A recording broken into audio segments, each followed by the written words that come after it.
तो आज देश में कोरोना से बिगड़ते हालात के बीच प्रधानमंत्री नरेंद्र मोदी ने देश को संबोधित किया। प्रधानमंत्री मोदी देश में कोरोना से बिगड़े हालात समेत अन्य मसलों पर चर्चा करते दिखे। उन्होंने कहा कि राज्य लॉकडाउन को अंतिम विकल्प समझे। पीएम ने कहा कि लॉकडाउन से बचने की भरपूर कोशिश करनी है और माइक्रो कंटेनमेंट जोन पर ही ध्यान केंद्रित करना है। उनके संबोधन की जो बड़ी बात है वो ग्राफिक्स के जरिए भी आप देख रहे हैं, मैं भी बताता हूं। राज्य लॉकडाउन को अंतिम विकल्प समझे, देश में ऑक्सीजन की डिमांड बढ़ी है। साथ ही उन्होंने कहा कि दुनिया में सबसे सस्ती वैक्सीन भारत में। उन्होंने राज्य सरकारों से अपील की कि जो श्रमिक हैं उनका भरोसा बनाए रखें। 1 मई से 18 साल से ऊपर के लोगों को वैक्सीन लगेगी। सरकारी अस्पतालों में मुफ्त वैक्सीन मिलती रहेगी। उनके संबोधन की ये खास बड़ी बात है।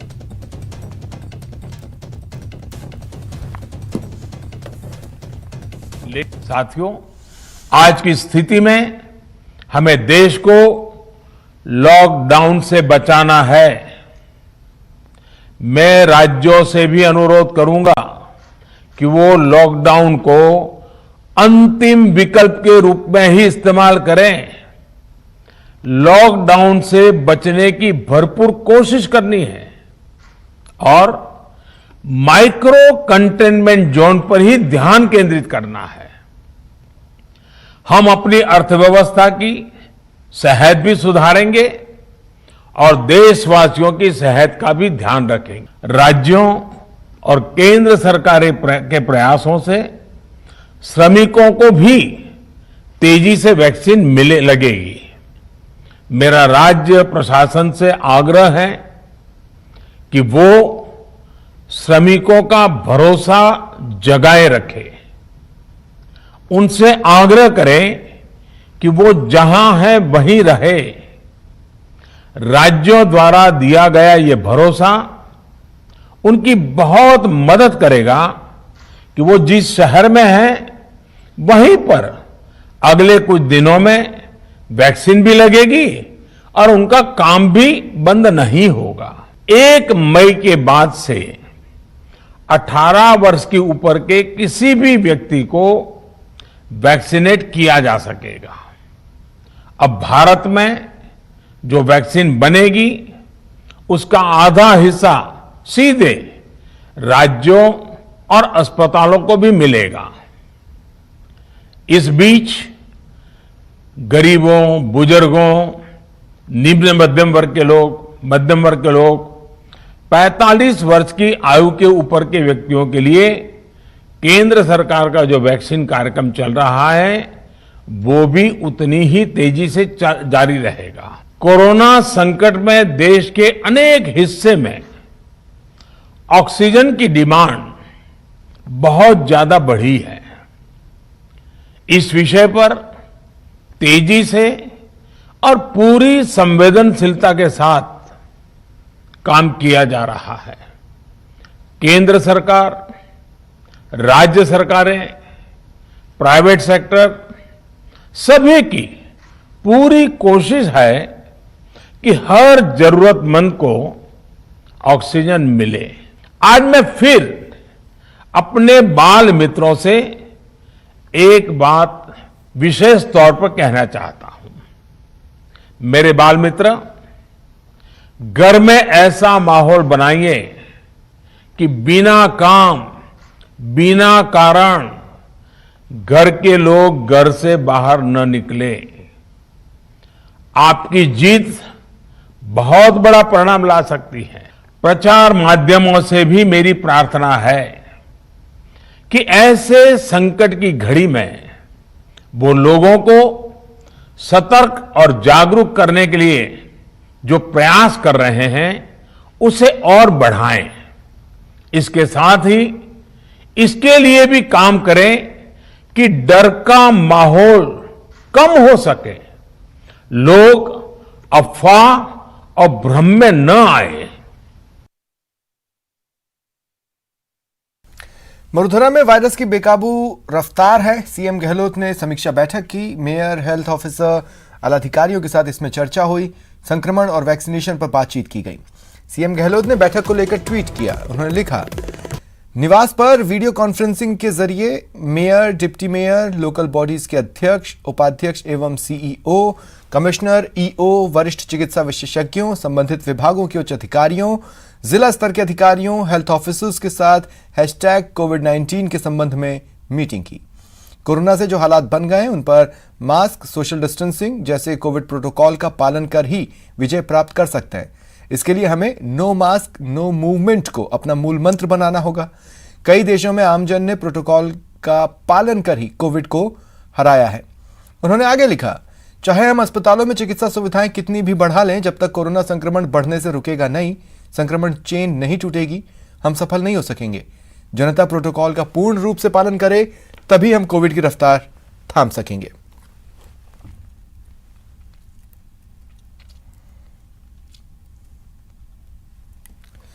झुंझुनू जेल में वायरस अटैक हुआ है।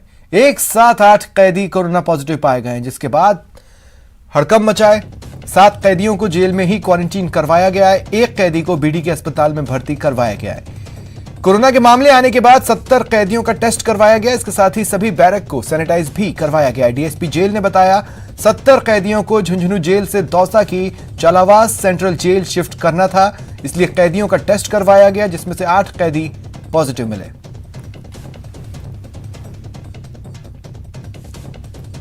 दूसरी लहर में अधिकतर पॉजिटिव 20 से 40 साल की उम्र के ज़्यादा पॉजिटिव आ रहे हैं। इस बार वृद्ध कम पॉजिटिव आ रहे हैं।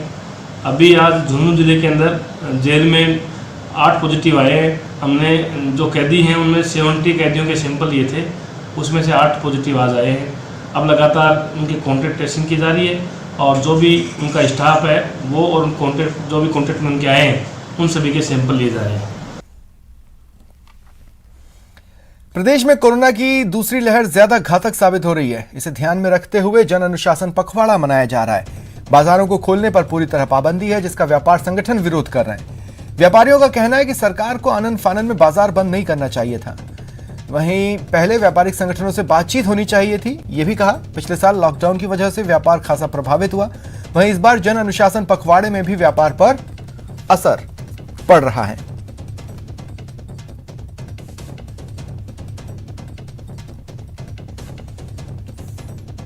जी के नाम का पत्र जो है कलेक्टर साहब को दिया है।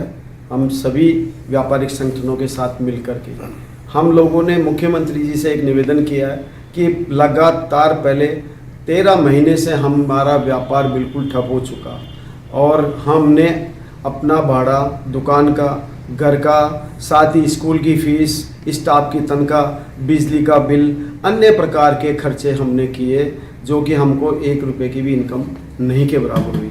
यदि सरकार 2 दिन 5 दिन पहले बताती तो व्यापारी कुछ संभल भी जाते, उद्योगपति भी संभल जाते, उनके जरूरी काम थे वो निपटा लेते। इन ट्रांजिट जो माल है, जो ट्रांसपोर्टों से माल आना है, जो पाइपलाइन में माल है, उसकी डिलीवरी ले लेते। सरकार ने किया यह है, ट्रांसपोर्टर को खुला छोड़ दिया, परंतु उनसे जो डिलीवरी ले रहे हैं व्यापारी उद्योगपति, उनको पाबंद कर दिया कि आप दुकान नहीं खोलोगे। तो ट्रांसपोर्टर से माल कौन लेगा? कम से कम ये तो बता दें। सीकर में वीकेंड कर्फ्यू के दूसरे दिन पुलिस अधीक्षक कुंवर राष्ट्रदीप ने शहर का जायजा लिया। पुलिस ने चोरी छिपे खुली दुकानों पर कार्रवाई के साथ ही मुख्य बाजार के बड़े कॉम्प्लेक्स को सीज किया। पुलिस अधीक्षक ने कहा, जहां भी लोग नियम तोड़ेंगे उनके खिलाफ सख्त कार्रवाई होगी।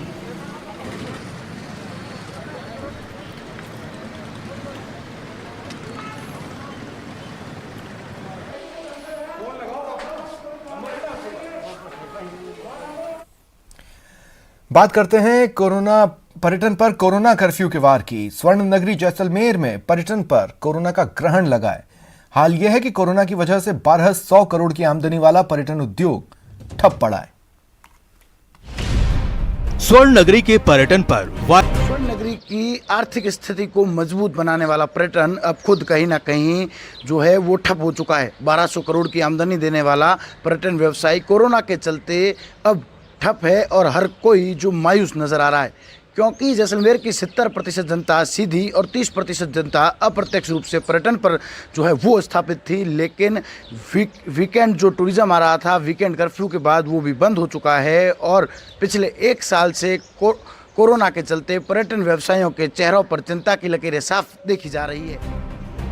सड़कें सुनसान है, बाजार लॉक हैं, पर्यटन स्थलों पर ताला लटका है। नतीजा, स्वर्ण नगरी जैसलमेर में 1200 करोड़ की आमदनी देने वाला पर्यटन व्यवसाय पूरी तरह से ठप है। हालात ये हैं कि शहर के सारे पर्यटन स्थलों पर वीरानी छाई हुई है और सम के धोरे जो कि 200 करोड़ की आमदनी देते थे, वहां भी सन्नाटा ही है। नगरी में पिछले कई सालों से वीकेंड टूरिज्म का काफ़ी प्रमोशन चल रहा है, इसलिए हम पर्यटन व्यवसाय काफ़ी उसमें इजाफा होता है। लेकिन हाल ही में कोरोना संक्रमण को देखते हुए सभी सरकारों ने वीकेंड कर्फ्यू ही लगाया है, इसलिए हमको इसकी भारी मार झेलनी पड़ रही है और तकरीबन 1200 करोड़ का सालाना बिजनेस हमें टूरिज्म से आता है, जो इस बार काफ़ी ठप हो गया है।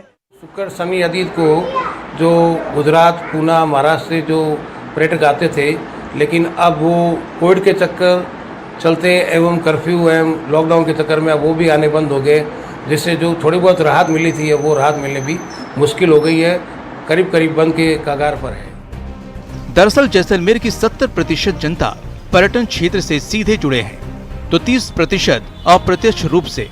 लेकिन कोरोना काल में पर्यटन पर ग्रहण लग गया है। वैसे पर्यटक जैसलमेर से दूर हो गए हैं जो वीकेंड पर स्वर्ण नगरी आते थे। जैसलमेर से न्यूज़ 18 राजस्थान के लिए श्रीकांत व्यास की रिपोर्ट। कोरोना के बढ़ते संक्रमण के बीच राज्य सरकार तेजी से रोकथाम के प्रयास कर रही है। जयपुर के राधा स्वामी सत्संग व्यास में अस्थायी कोविड केयर सेंटर बनाने की तैयारी है। यहां पर 5000 मरीजों के लिए व्यवस्था की जा रही है। पहले चरण में 500 बेड्स लगाए जाएंगे।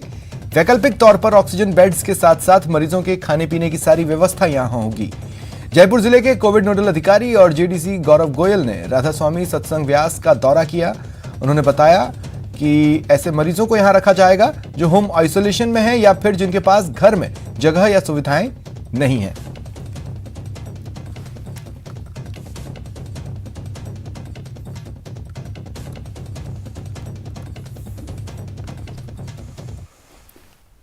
इधर बाड़मेर में कोरोना से निपटने के लिए तेजी से वैकल्पिक इंतजाम हो रहे हैं। सरकारी इंजीनियरिंग कॉलेज में आर्मी की मदद से 100 बेड के अस्पताल के रूप में तब्दील किया जाएगा। तैयारियां तेज हैं। कार्यवाहक जिला कलेक्टर और चिकित्सा विभाग के आला अधिकारियों ने दौरा किया।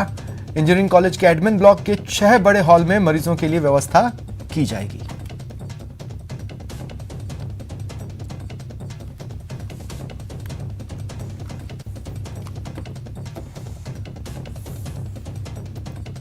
फिलहाल स्थिति नियंत्रण में है और यहाँ 125 भर्ती है और वहाँ 15-16 मरीज वहाँ बालोतर हॉस्पिटल में भर्ती है।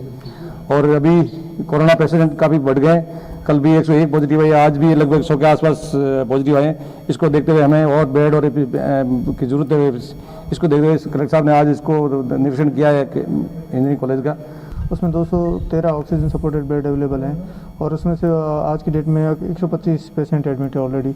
तो हमारे को भविष्य को देखते हुए आने वाले दिनों में जो एक आशंका है कि कोविड पॉजिटिव पेशेंट ज़्यादा बढ़ते जा रहे हैं, उसको लेकर हमारे को एक इस प्रकार की व्यवस्था करनी थी कि किसी प्रकार की आपात स्थिति से हम निपट सके। इसके लेकर हमने एक तो उतरलाई रोड पर हमने 50 बेड का कोविड केयर सेंटर ITI में स्थापित किया है।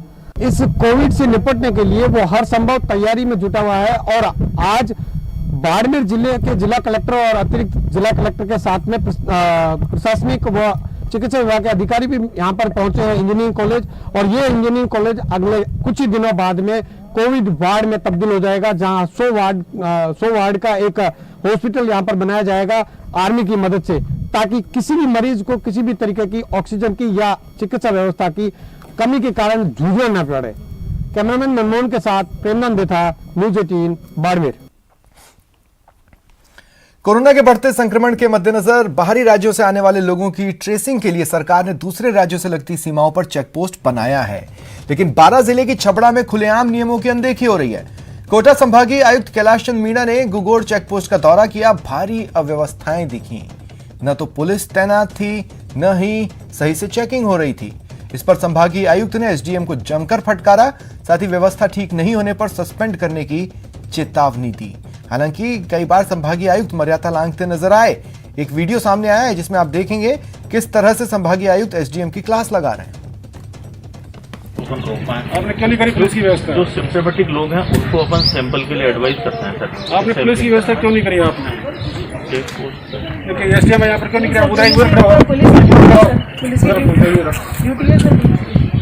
पे क्यों नहीं ऑर्डर निकला पुलिस का यहाँ पर? सर पुलिस पर्सन लगे ड्यूटी पे, अब सर ये बीच में कर्फ्यू की वजह से कोई विड्रॉ हो गया सर उनका, तो सर मुझे मैंने कल भी बताया था। नाम अपनी चेक पोस्ट लगा रखी बस दिखाने के लिए? डिप्टी साहब को सर कल बताया था मैंने कि पोस्ट पे एसडीएम हो रहे हैं यहाँ पर, तो क्या कर रहे हो यहाँ पर? तमाशा देख रहे हो यहाँ? तुमको सस्पेंड करूँ अभी यहाँ पर? मजाक बना रखे पुलिस चला रहा है।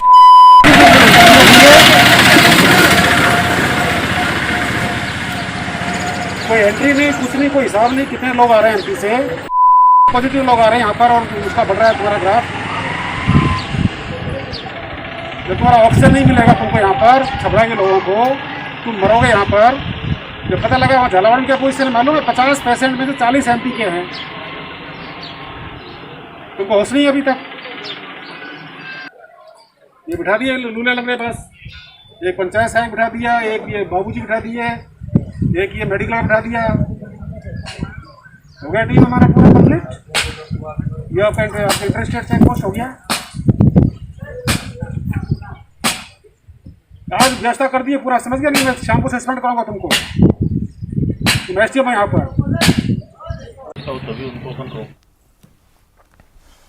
जोधपुर में एक बार फिर खाकी पर दाग लगा है। आरोप है वीकेंड कर्फ्यू के दौरान पुलिस वालों ने अवैध रूप से रेस्टोरेंट खुलवाया, खाना खाया, पैसा देने के नाम पर रेस्टोरेंट कर्मचारियों से मारपीट की। मामला 17 अप्रैल का, जिसका एक वीडियो सामने आया है। आप देख सकते हैं सिविल ड्रेस में कुछ लोग एक रेस्टोरेंट में आए, खुद को पुलिस वाला बताकर रेस्टोरेंट खुलवाया, कर्मचारियों को डराया धमकाया, खाना बनवाया, फिर बिल भुगतान के नाम पर मारपीट की। रेस्टोरेंट संचालक ने पुलिस कमिश्नर से मुलाकात कर शिकायत की है। खाने के बाद में पैसे का टाइम आया, जब गलत गलत बोलने लग गए, ठोका पीछी की स्टाफ के बाल खींचने लग गए, पानी ढोलने लग गए थे। ज़्यादा बोलने पर गाली गलौज दे देते थे कि होटल बंद करा देंगे, हम होटल खोल कर दिखाओ तुम ऐसे। लॉकडाउन के दिन हुआ और रात के टाइम हुआ लॉकडाउन को। ये 6 लोग थे इसमें से, और जिसमें विनोद मीणा ने मारपीट करी। झुंझुनू पुलिस ने घेराबंदी कर हरियाणा के बदमाशों को गिरफ्तार किया है। पुलिस ने आरोपियों से 4 वाहन जब्त किए। खेतड़ी डीएसपी विजय कुमार ने बताया कि हरियाणा के 11 लोग गिरफ्तार हुए हैं। ये बदमाश जसरापुर गांव में मंदिर माफी की 10 बीघा जमीन पर कब्जा करने के इरादे से आए थे।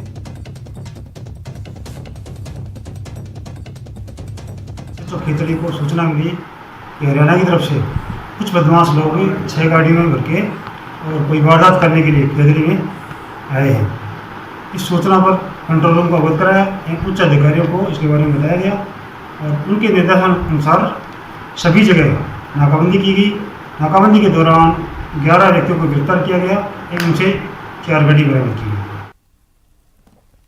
रुकते हैं ब्रेक के लिए। रमजान के महीने में बाजारों में रौनक है। हालांकि कोरोना की वजह से धंधा थोड़ा मंदा है, लेकिन कई किस्म के खजूर बाजार में है। सबसे महंगा खजूर मदीना शरीफ का अजवा है। साथ ही सऊदी अरब, ईरान, इराक, अल्जीरिया, ट्यूनीशिया, मिस्र, उत्तरी अफ्रीका समेत कई देशों के खजूर मार्केट में उपलब्ध है। रामगंज में लॉकडाउन की पाबंदियों के बीच खजूर के बाजार का जायजा लिया संवाददाता अरबाज अहमद ने। जब रमज़ान के अंदर रोज़ा रखा जाता है तो इफ्तारी के वक्त सबसे पहले खजूर से उसे खोलना सुन्नत है। यानी आप जब रमज़ान इफ्तार करें तो सबसे पहले खजूर खाएं, उसके बाद में दूसरी इफ्तारी खाएं, दूसरे फ्रूट्स खाएं, फल खाएं, शिकंजी पिएं।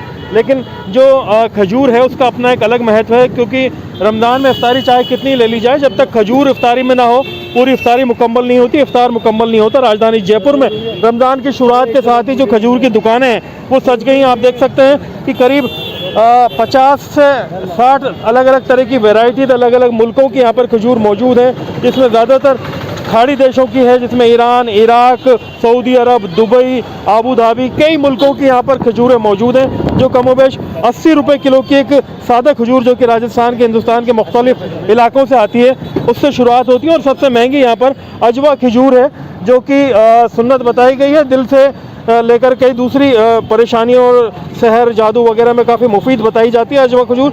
ये 2400 रुपये किलो यहाँ जयपुर के बाज़ार में मिल रही है। जो बाज़ार के अंदर जिस तरह का माहौल है, काफ़ी तादाद में लोग खरीद रहे हैं। कितने तरह की खजूर लाए, क्या क्या भाव है? एक कलमी खजूर और है, कलमी खजूर 1200 रुपये किलो है।